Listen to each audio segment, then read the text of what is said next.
Morning, everyone. All right, so I'll be sharing on application of random forest model in the prediction of accident severity in the United States.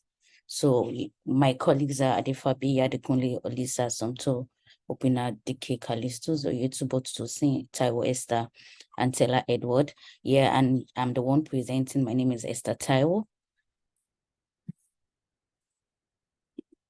Yeah, so my presentation outline includes the introduction to the paper, the concept and terminology, then the conclusion and recommendation.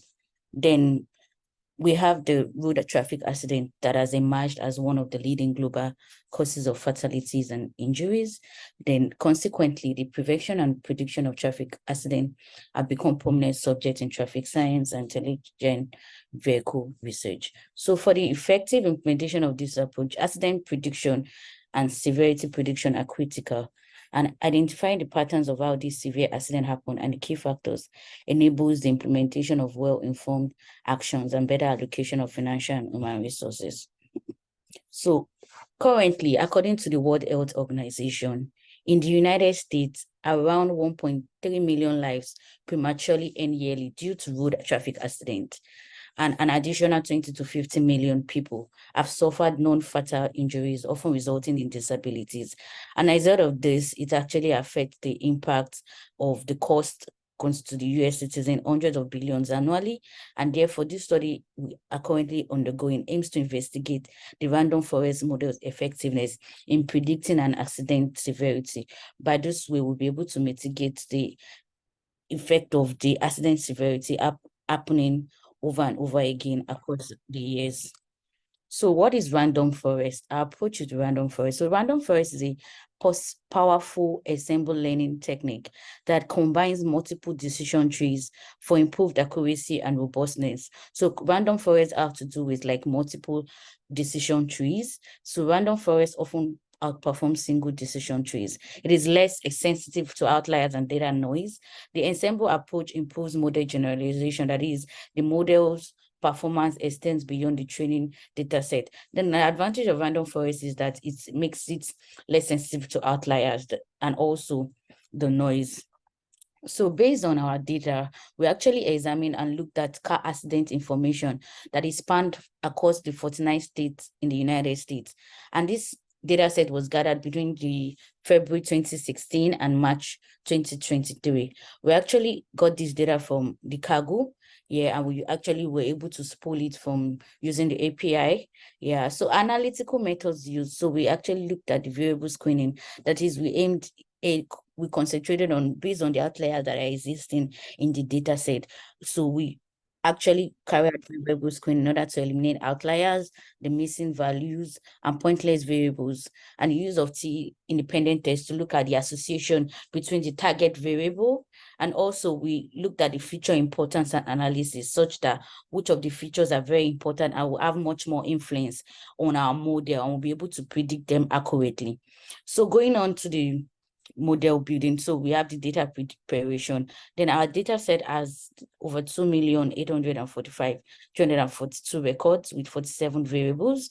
Then our target variable is severe, since our concentration is based on how predicting the severity of accidents. So by inspecting this data set, it was found that 8 variables contain missing values, and based on these missing values that are existing according to this graphical representation, we actually eliminate them.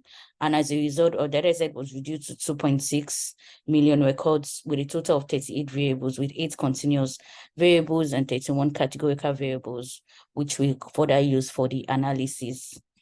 So based on this data sets, we actually carried out data observation, that is, looked at the exploratory data analysis.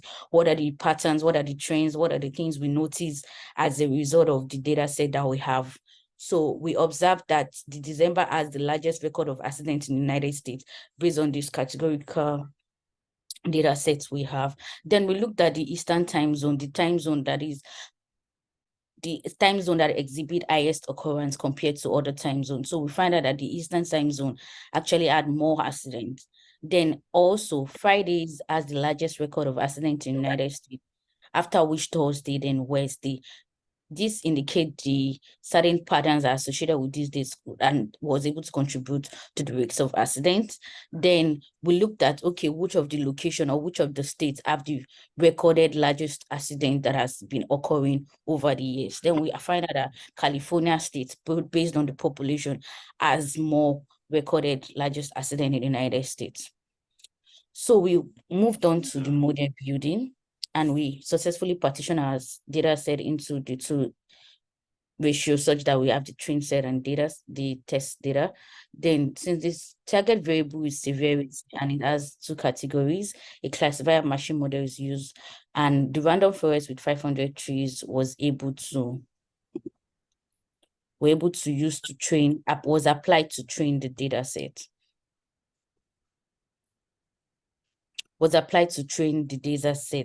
So as a result of this, our random forest model, we use the mean decrease Gini in order to know, okay, what are the most influential, what are variables that have more influence on our model.